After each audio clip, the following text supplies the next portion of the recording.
and welcome to another episode of Not Too Deep. I'm your host, Grace Helbig. Very excited to have Luvvie Ajayi Jones on today's episode. She is an author. She's a digital strategist. She's just an incredible beacon of light and wisdom. You might recognize her newest book, Professional Troublemaker, the Fear Fighter Manual, that has recently come out. She talks to us all about speaking to the idea of fears we all have in personal and professional worlds. And she just gives endless, incredible advice on showing up for yourself in the world and in whatever profession it is that you find your passion in. I'm still collecting myself and processing. Please, please enjoy this episode of Not Too Deep with Luvvie Ajayi Jones.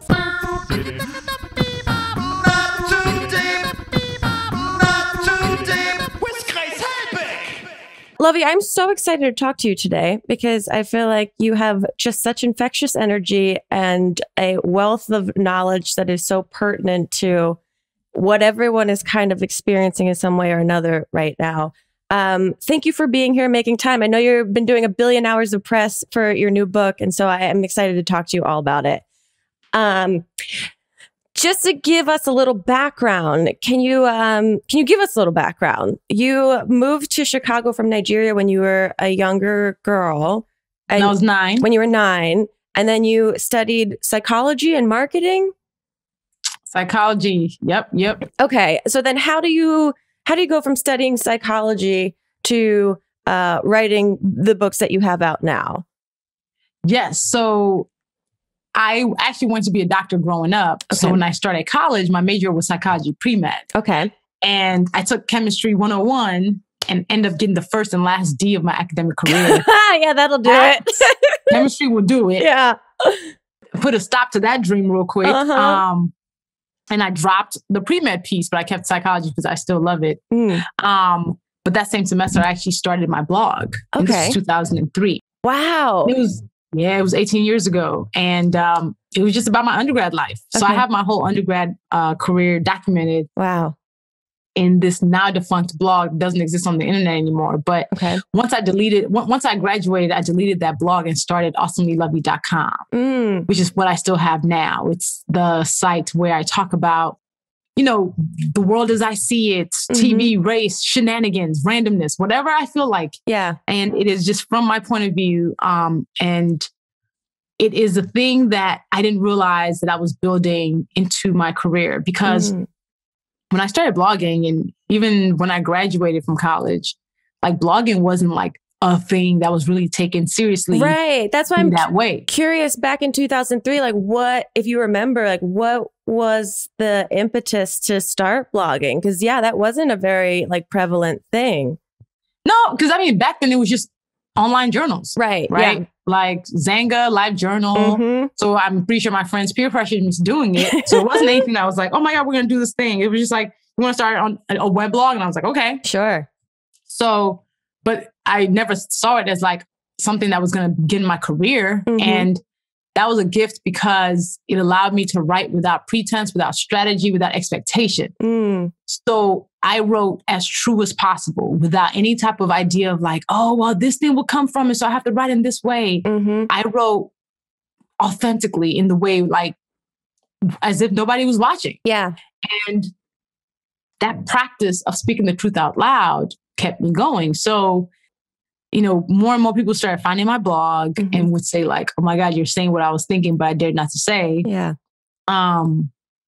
In 2009, I won my first award for the blog, and it was for the best humor blog in the Black Weblog Awards. Wow. So, yeah. And I was like, oh, snap.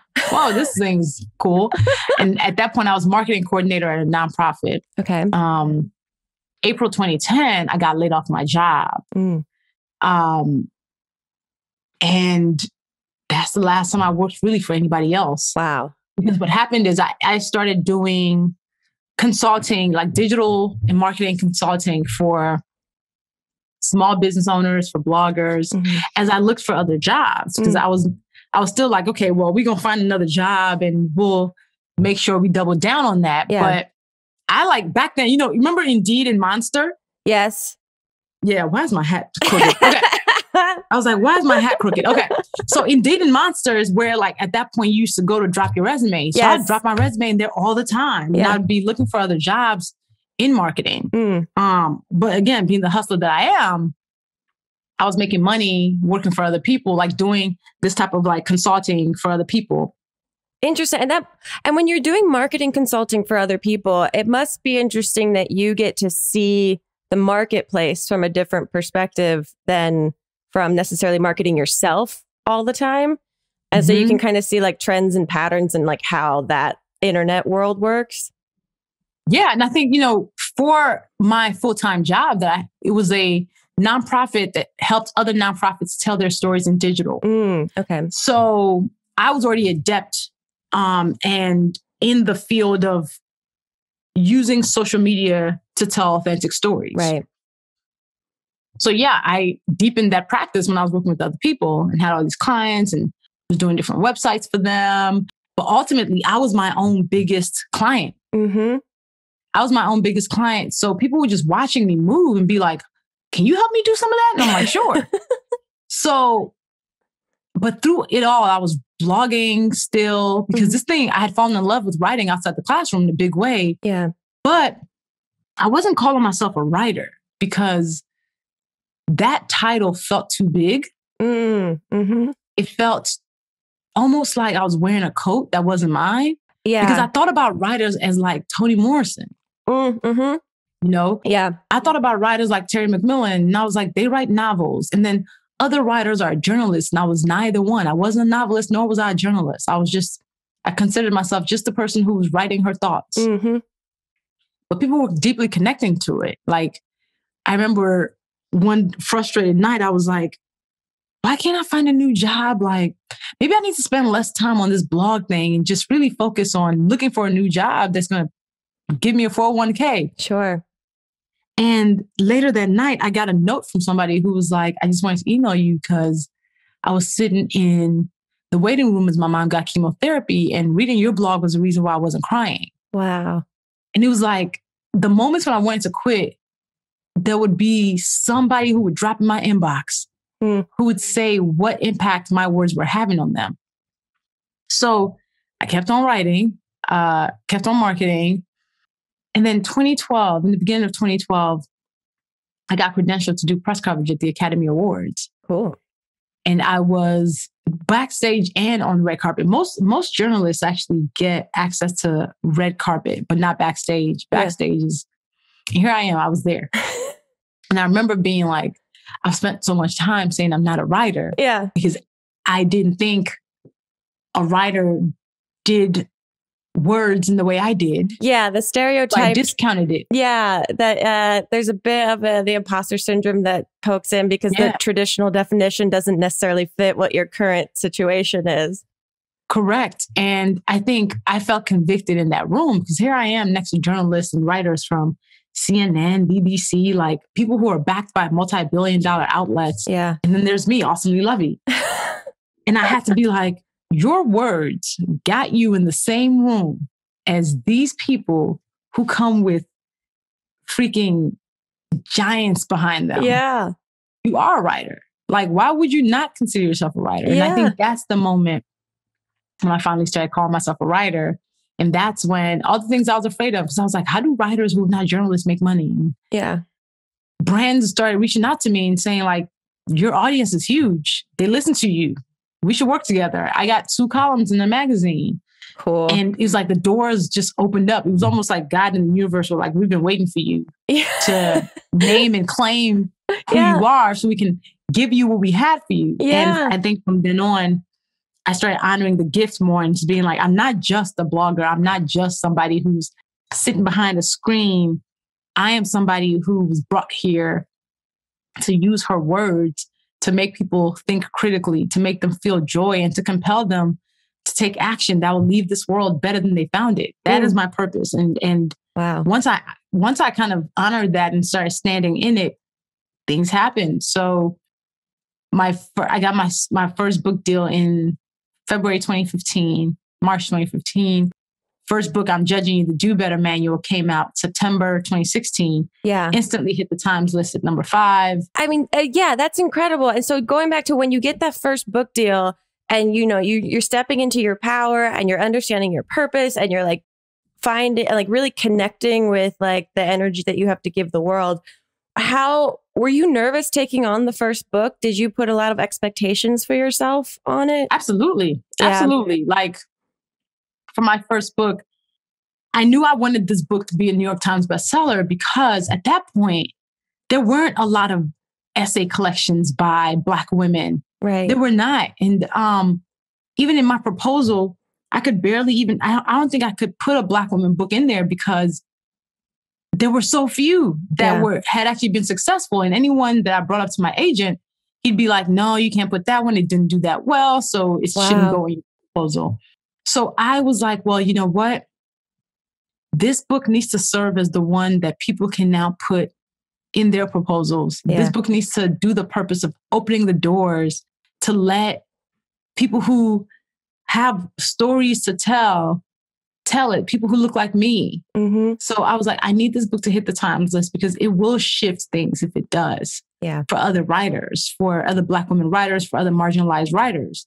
So I absolutely like put it on my back. And, you know, I always bring out my intense marketing head whenever I'm dropping something. Yeah, so, I mean, you have such a toolbox of I did, of and stuff I used that all helps. of it. You know, I used the power of community. I used the power of like really good branding, visual branding. I used the power of really good storytelling and mission-driven storytelling.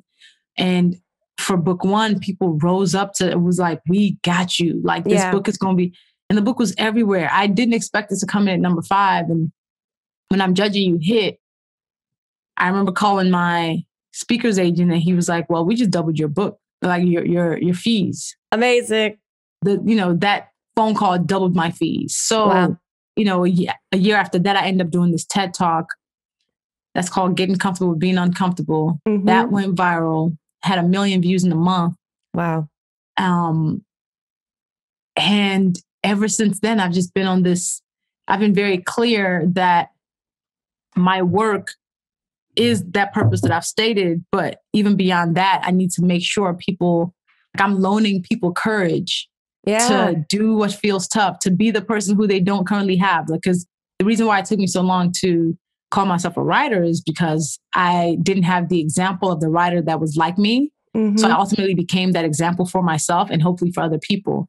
So when I did the TED Talk, my first words were, I'm a professional troublemaker. And in the talk, it was all about how we often let fear stop us from doing what we're purposed to do or say. Mm-hmm. So when the talk went nuts, and I started getting notes every single day, I still get notes. Yeah. From people who were like, I watched your TED Talk and this is what it did for me. And here's the impact it had. I still got a note this morning. And it's been 3 years and 3 months since this thing came out. Wow. I was like, this is something that we all need to talk about. This is something that my whole journey is of moments when I have chosen to do what scared me. Mm-hmm. And I've won because of it. So that's why I wrote Professional Troublemaker, the Fear Fighter Manual. Yeah. I'm like, that is the messaging that I need because that's the book that I needed 10 years ago when I was afraid to call myself a writer. Totally. It's the book that I needed when I was probably like, I don't want to be a doctor. That's not what is for me. So I wrote that book and it came out last month, debuted at number 3 on the Times list. It's incredible. I connect so much with your message. I grew up doing improv comedy, and one of foundational theories is follow your fear, right? Because the fear is like a huge emotional indicator of good and bad for you. And so I am so aligned with your message on all of this. I'm curious too, when you're writing the Professional Troublemaker, the Fear Fighting Manual, or Fear Fighter Manual, and it's coming out at a time when the world is a very unexpected way. How did this time around of you promoting this book and doing virtual events, did it have a a deeper impact for you? Was it more difficult, but still, like, it seems like you're still able to get this message that transcends, in-person book events versus virtual book events. So I'm just curious how the launch has been in a pandemic at such a wild time.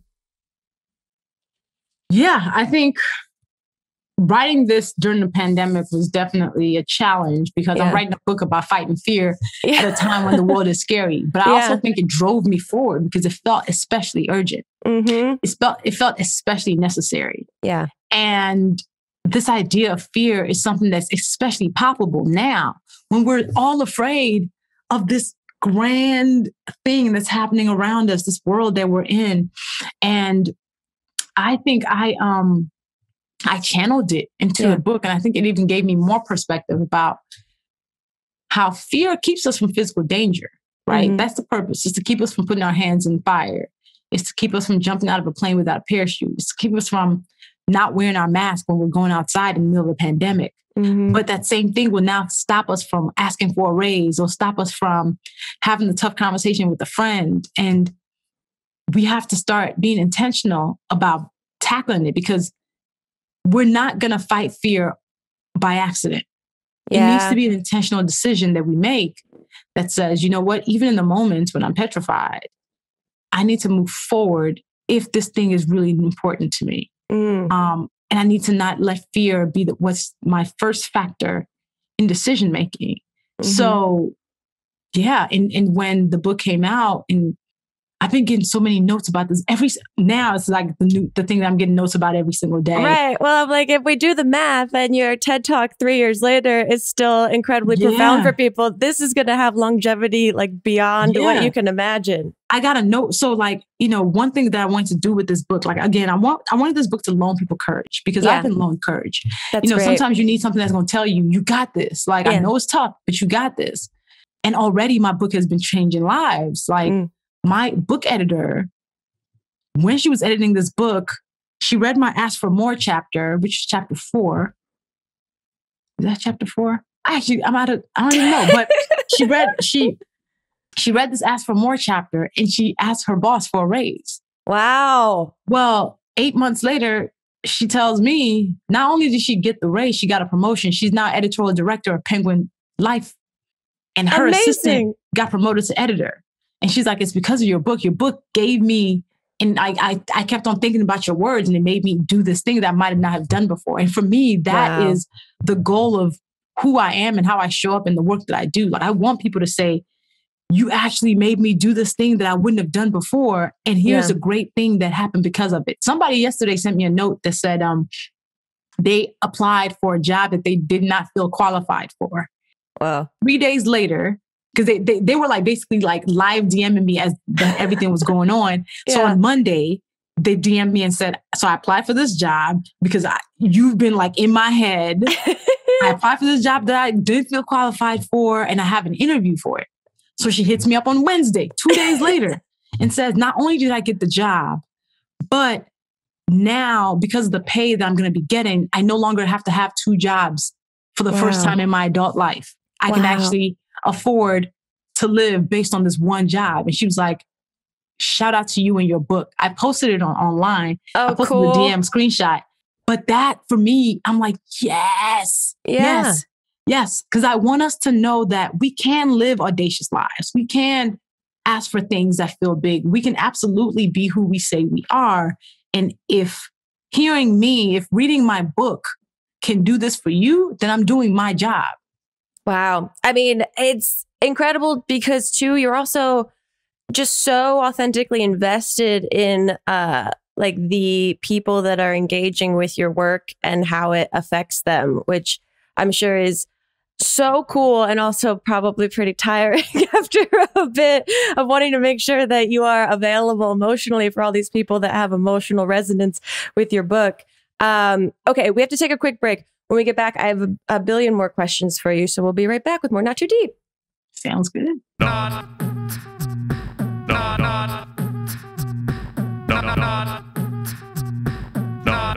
too deep. With Grace Helbig.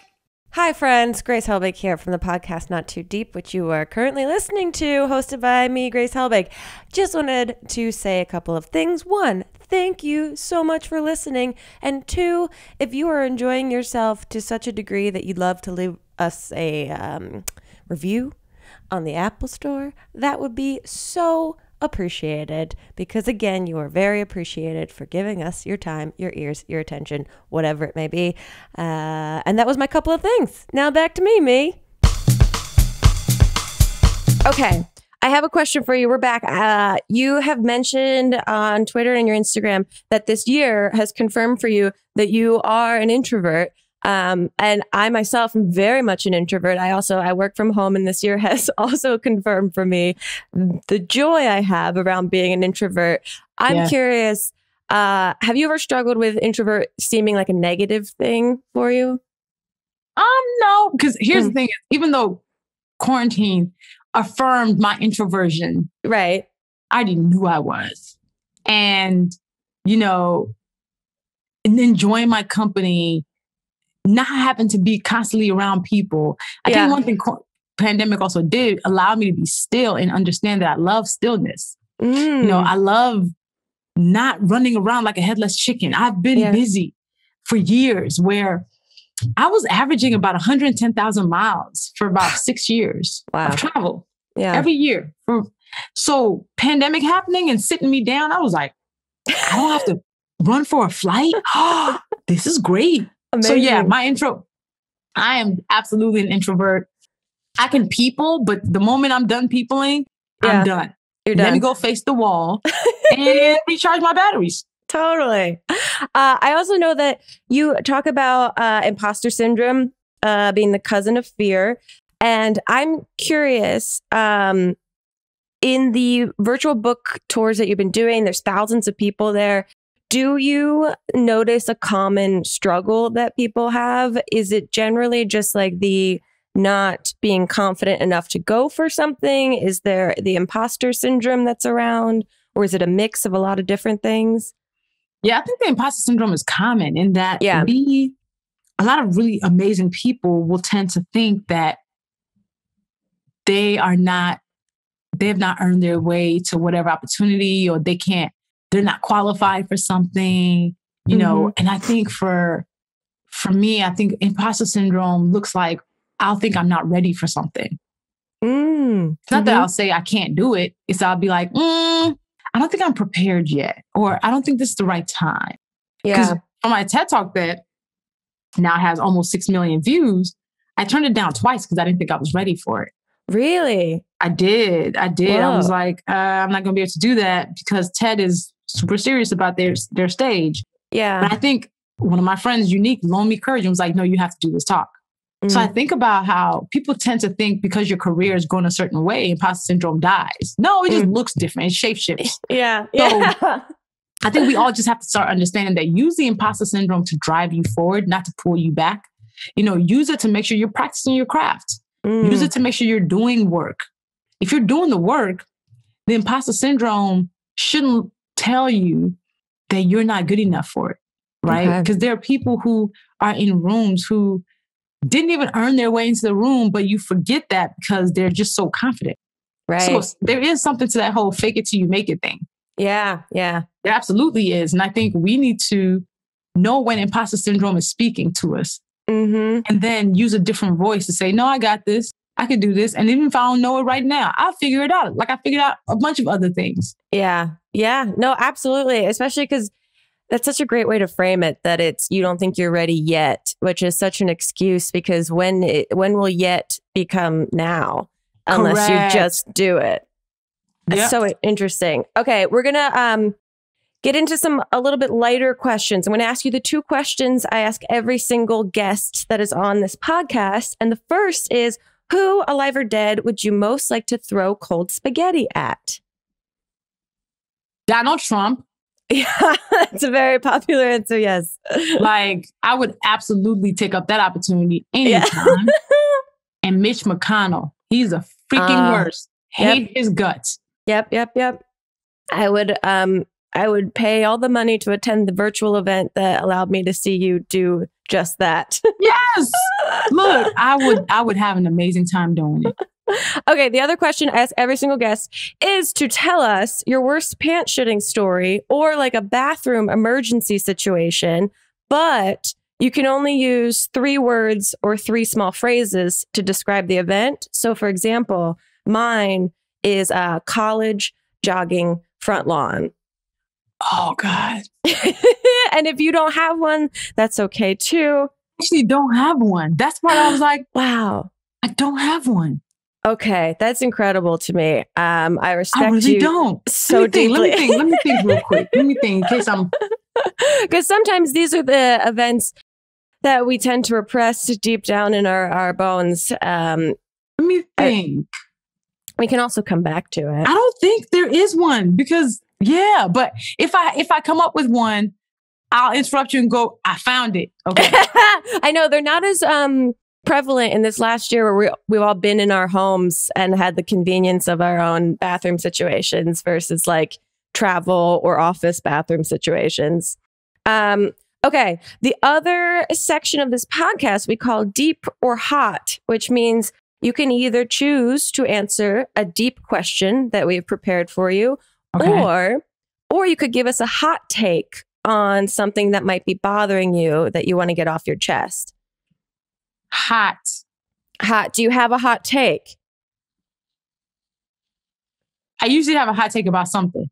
Oh, I have a hot take for you that I mean, you might be able to morph into a hot take. Oh, okay. So I saw, and I totally agree with you on this, that you were saying that Gen Z is not trollable because they grew up in a dumpster fire and they're unfuckwithable. Your quote. And I thought that was so smart because I'm 35 years old. And so I'm in the millennial generation, and Gen Z is scary to me because they are so sure of themselves, and they make me feel very insecure about the way I exist in the world. Gen Z, they are warriors. Like, again, we should be frightened of Gen Z. I also heard that Gen Alpha is who we should really be frightened of because those people, Gen Alpha is the generation below Gen Z. Oh, God. Okay. So like the 10-year-olds, I've heard these 10-year-olds are savages. I've heard that they are pure savages. They have all of Gen Z's bravado with the lack of fucks to give about anything. Oh, no. I've heard Gen Alpha is frightening. Yes. I need another thing to worry about. So I'll add that to my list. But also, I imagine because they've grown up with technology inherent in their, it's entire in their bones. Life. They call it Generation iPad. Like they grew up with the iPad as like these 2-year-olds can run an iPad better than us. That's incredible. Yeah. So they're frightening. I'm curious about your relationship with social media. Because you started blogging, you've gained this very engaged audience through social media. How do you interact with it on a regular basis? Do you create boundaries for yourself? Do you just sort of go with your heart's desire on it? I think I create boundaries for myself, but I don't follow everybody who follows me. So like I curate my social spaces because I'm like, who I let into my social spaces, they absolutely dictate the experience. So I'm unapologetic about being like, nope, not adding that person as a friend. Nope, definitely not following that person. Wow. Because I don't want people to stress me out on social. And I want to make sure that I can log in and not instantly be like, oh God, the world is trash. The world is trash. But there's some people who will stress you out. There's some people who are not interesting on social. Like you might know them in real life. And there are people who I know in real life who I don't follow on social media. Like, let's be friends offline. We don't have to be online friends. And that's fine. So those are part of the boundaries that I draw. That I need to take that advice. I haven't done the like sit down and actually curate. But then I still at the end of the day wonder why I get anxiety when I look at my phone. I'm like, well, there's a simple solution. Unfollow, report as spam, delete, block. I tell people that my social platform is not a democracy. It's a dictatorship. I run this nation with the iron fist, and I protect it fiercely without apology. So if you bring foolishness to my platform, disrespect, hate, I will delete, I will report you as spam, I will block you, so you no longer have access to that space. Yeah, that makes so much sense. It's just something I think everyone overlooks now, but now we all have the tools to be able to do that. I'm also curious what you do when you feel burnt out. How do you recharge yourself? I run away. Really? Yeah. That is one thing I'm doing in a couple of weeks is I am running away. Yeah. Because I want to, it's that whole introvert thing. I have done so much peopling that now I must go dig my head in the sand to get my batteries back so that I can come back and do more peopling. Yeah, no, and I think that's so, because I feel like a lot of people get worried that if they leave for any period of time, people will forget or momentum will be lost or there'll be some disconnect when they try to come back to an internet space or whatever it is that they're working on. But I think it's absolutely necessary to get away and then come back. Go away, run away. I said, I am running away.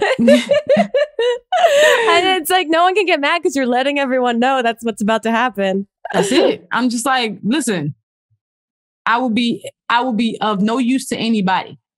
I think that's it's very self-aware and I think helpful for everyone. Okay, we're going to take one last break. And when we get back, the last section of our podcast, we get questions and advice emailed to us that maybe you can help me give some advice or guidance to these people with some questions. So we'll be right back with more Not Too Deep. Not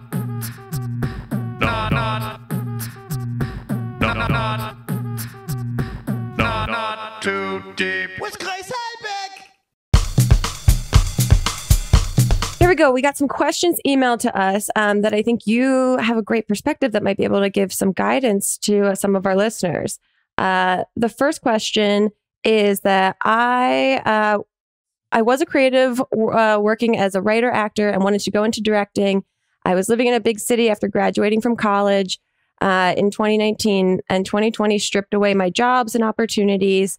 I'm now living in the small town I grew up in. There's next to no opportunities going. And while I tried to remain optimistic, it just hit me how much I feel lost. What would your advice be for a silly person like me in this situation? One, don't ascribe silly to yourself because you're confused. Be more gentle with yourself. That's the first thing. Because to say you're silly is to think that you are somehow not in a place where you should be. And I think it's a big judgment for you to make on yourself, right? So you got to start with being gentler with yourself. That's the piece. And I think it's important. And I think it's okay to be confused about what to do, what's next, which is why I do whatever feels good for the what's next. Because usually whatever feels good will give you an answer, right? Like whether you go, that's not it. That's an answer. Then you now have data to use to move forward. I think knowing what you don't want to do is sometimes even more important than knowing what you do want to do. You just narrow down the field, right? Yeah. And I also think start figuring out what it is that people usually give you, say you're too much of. What is this thing? Like when I was growing up, people used to say that I was too mouthy. I talk too much. Well, now I'm a speaker for a living. Now I use my words and get paid good money for it, right? So there's something in what you used to do when you were little or what people used to throw at you that clearly made you stand out. Yeah. There are some answers within that too. Oh, that's such a good call. I also think too, because they seem to be stuck on that opportunities only lie in big cities and that they're back home in their small town, that I think it's worth not cutting off from the idea that all of your opportunities are gone just because you're back home in your small town. Like you might have an opportunity to do introspection. And like you said, go through and decide what you don't want to pursue if you do move back out of the small town. Or and I think, and I think because the world is so connected now, whether or not you are in the small town doesn't mean you can't start building the big dreams. You have access to the world at this point. You can take courses at any university at this point. They've all made their courses available online, like, and some of them are free. Yep. You can connect with whoever you want to connect with because of social media. So don't consider the box that you're in the limits to what's possible for you. I love that. Okay, here's another question. So a longtime listener, in 2020, I know we all have a long 2020 horrible story, but I had a roommate and friend who just did not believe the virus and was quite Trumpy, to say the least. The pandemic really ripped us apart, which was bound to happen at some point, given our opposing views. My question is, how do I RSVP no thanks to her wedding this August? I doubt anyone will be wearing masks or vaccinated, and I just don't want to go. Did they send? Well, a couple of things. It does not sound like this is a relationship that is aligned with your values. Right. Which means this is a relationship that you should let go of. Because if the person is so different, like, here's the thing about political. The political is absolutely personal. So whenever people are like, oh, that's just somebody's political ideas, but your political ideas might actually put me in jeopardy. Your political ideas can absolutely can affect how I get to show up in the world. And there's policy that's attached to that political ideology that could put me and people who look like me or whatever it is, anybody who's on the margins in jeopardy. So one, don't feel bad by thinking that, oh my God, we are on opposing viewpoints of politics, so I don't see them eye to eye anymore. The political is absolutely personal. Anybody who thinks they're separate is being hypocritical. So that's one. Two, it just seems like you and your roommate are at the end of the road. This person does not sound like somebody who you even want to be in community with. And you don't even feel safe around them. Right. Yeah. Which means let them go without guilt, which means this wedding, the fact that you don't want to go is already good enough reason to not go. Yeah. And then you already know you're going to show up and nobody's going to be wearing a mask. So you're going to be in jeopardy yourself. You do not owe your attendance. So all you need to do is RSVP no. Yeah. It doesn't have to be a tough conversation.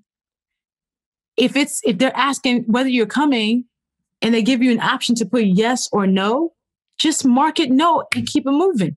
Yeah. And then if she comes back to you, ask you like, you're not coming to a wedding, you can actually now be truthful. And I want people to understand that the truth, even when it hurts people's feelings, is still okay. At least be thoughtful and say, hey, thank you for inviting me to your wedding, but I'm not going to be able to come. I'm not going to be comfortable there. I know you don't believe in coronavirus, and I want to make sure I am not putting myself in physical danger. So I'm wishing you well, but I will not be able to come. That's fair. That's so good.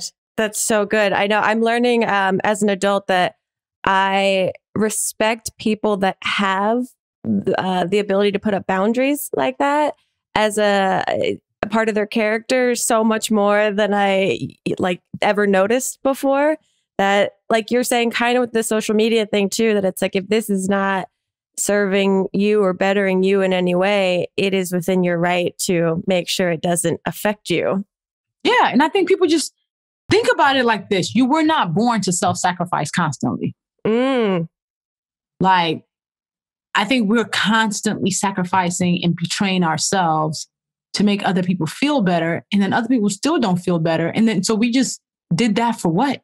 Yeah. So we got to be less willing to sacrifice ourselves. And if this person attends that wedding, that's a self-betrayal. Because you will be so uncomfortable. Yeah. And then afterwards, you're worried that you might now have COVID. All for what? To make this one person who you don't even feel close or connected to anymore feel better? Like, all so you don't hurt their feelings? But what about your feelings? Yeah. Your feelings are just as valid. Your safety is even more valid than the feelings. So do what you got to do and she'll be okay. And then if you never speak to this person again, what have you really lost if you already felt like you weren't safe with them? Yeah. Wow. This is Yeah, you got great advice all the time. It's really good. Luvvie, we've reached the end of the podcast, but before we wrap up completely, we like to give our guests for making time for us a little personalized horoscope from us to you. If you want to read it out loud, Melissa, I think just put it in the chat for you. Yes. Okay, dear Capricorn, sea goat of the stars, this weekend is a time to slow down your pace and meditate away from all the outside noise. So hopefully those close to you will understand when you give the signature side eye with a blunt, shut the fuck up. Rest easy now. I love it. I love it. I think that's relevant to what is in store for you in the future. Luvvie, where can people see your TED Talk? Can they get the book now or anything else that you might be up to in the future? Yes. So people can, watch my TED Talk. It is on TED.com. But most importantly, you can buy my book. You can go to Amazon, Barnes & Noble's, Target, independent bookstores, and get Professional Troublemaker, the Fear Fighter Manual. I read the audio. So nice. It's already won an Earphone Awards with the Audiophile magazine. So if you want to hear my voice saying the stuff to you, cool. You can. Mm-hmm. And then for me, you can follow me on social. I am at Luvvie, Luvvie, on all platforms. One word. Okay. And yeah, join me on this mission to fight fear as an intentional decision every single day. And I'm hoping when you read this book, you have tools and you find the exact words and tools to do something tough the next time you are asked to do something tough. This has been so wonderful. Please go buy this book, get the audiobook. Just follow everything she's doing because it is infectious and wonderful. And I can't thank you enough again for making time in your whirlwind promo tour of all of this. Thank you, Luvvie. And we'll see you guys. Thank you for having me, Grace. I always appreciate when people want to share space with me. So much appreciated. And thank you for your work. And I'm excited for you to fight some more fear too. Oh, I cannot wait. We'll see you guys next time on another episode of Not Too Deep. Goodbye. Too deep, too deep, too deep, not too deep with Grace Helbig. Not Too Deep is a production of Grace Helbig Incorporated, producer Melissa D. Montz, edited by Shireen Lani Yunus, post-production sound by Chris Henry, and an extra special thanks to Flula for the theme music.